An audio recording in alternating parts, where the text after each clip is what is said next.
guys, it's me, RubiksSolver25. And me, Pykey312. And we're going to see the latest Spider-Man movie, Spider-Man Homecoming, which is, of course, basically like a reboot in one sense of Spider-Man, but it's, of course, finally a film by the studios of Marvel and Sony. As you know, of course, you saw him in Civil War, played by Tom Holland. This is, of course, going to be, of course, a movie, of course, based on Spider-Man, and a little joke called Iron Man Homecoming, because it's like, you know, has a lot of Tony Stark's Iron Man in there as well. So, of course, it should have like a very different effect because, and then there's a Spanish place. Anyways, yep. So, of course, the first three movies were with Tobey Maguire. The second two were with of course, Andrew Garfield. Now we have, as we mentioned, Tom Holland.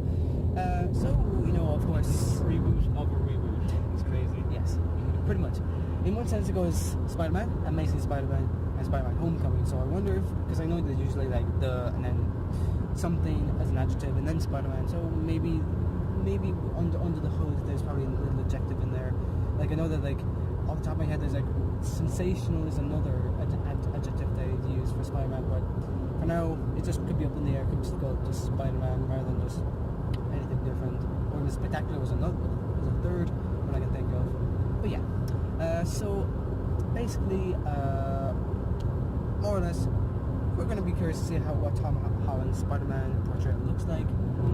And other than that, yeah, as we do know, there are a couple of other famous people in the movie. Other than, of course, Robert Downey Jr. Couldn't forget her name for a second.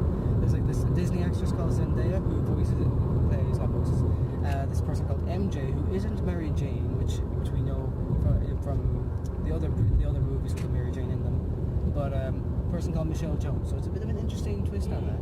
So they changed Spider-Man's crush's name. Yep. As usual, I don't know much about it. Although I do know that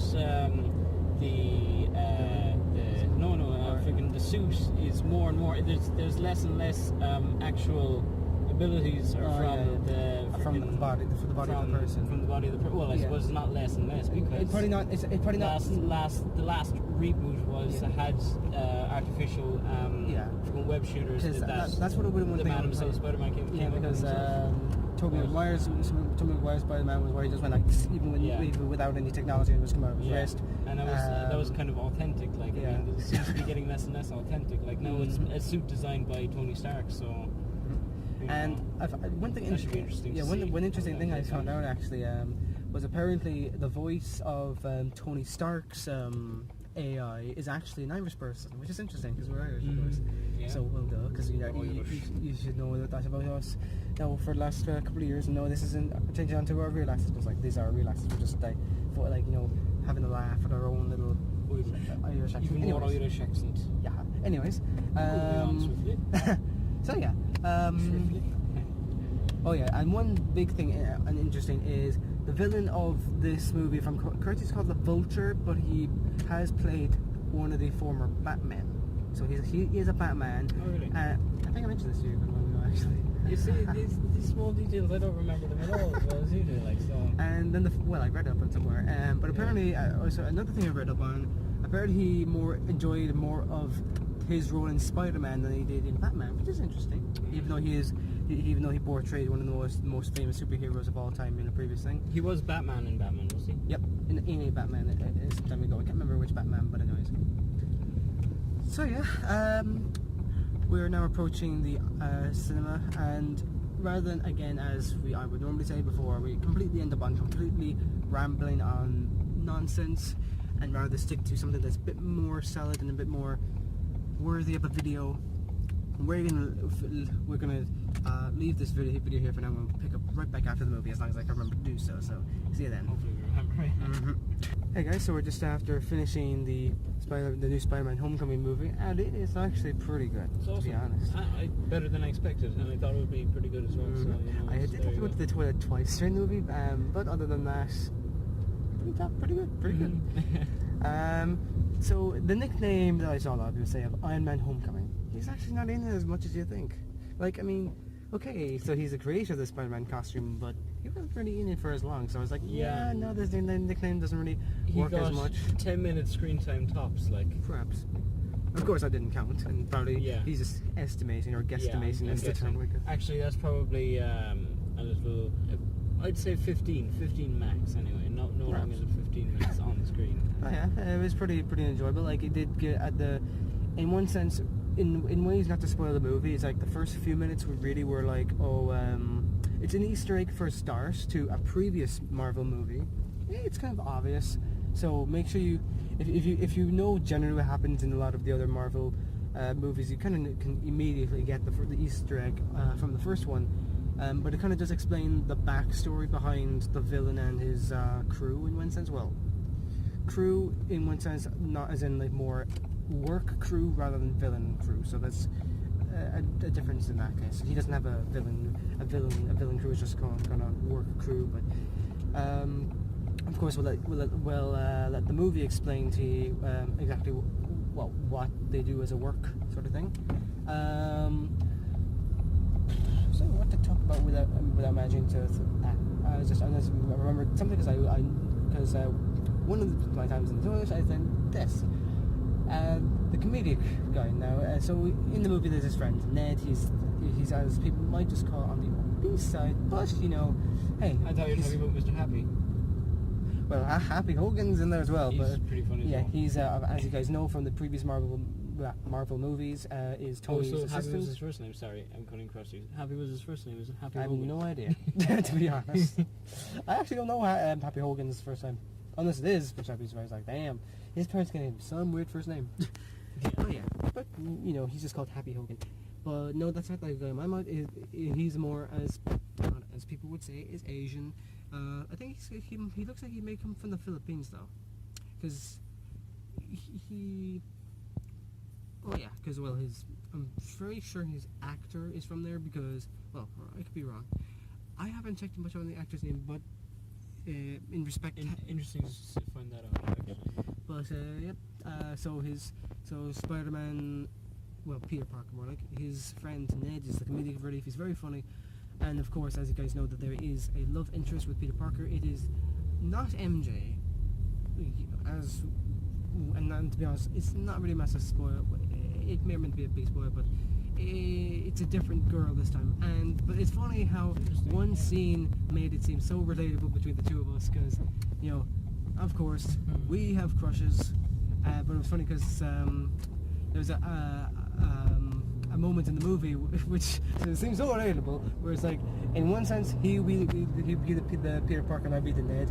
Just if you watch the movie, think maybe that sort of situation will be something similar to between us two. But yeah, so overall, yes, it was a very good movie. There's nice comedic sides there. Some of the most. Even though we're no longer teenagers, of course, it's been a couple of years since. We still got the jokes and all that. So, and then of course, Flash Thompson. He's a lot different from the previous movies. So in this one, he has a moment of being a DJ, and he is kind of a dick, pretty much a dick. But a moment between him and Spider-Man. Kind of more near the end, more towards before the final battle starts. It's kind of funny with him and Flash. But yeah.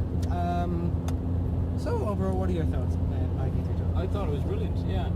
I thought the villain was quite casual. If you're looking for a gripping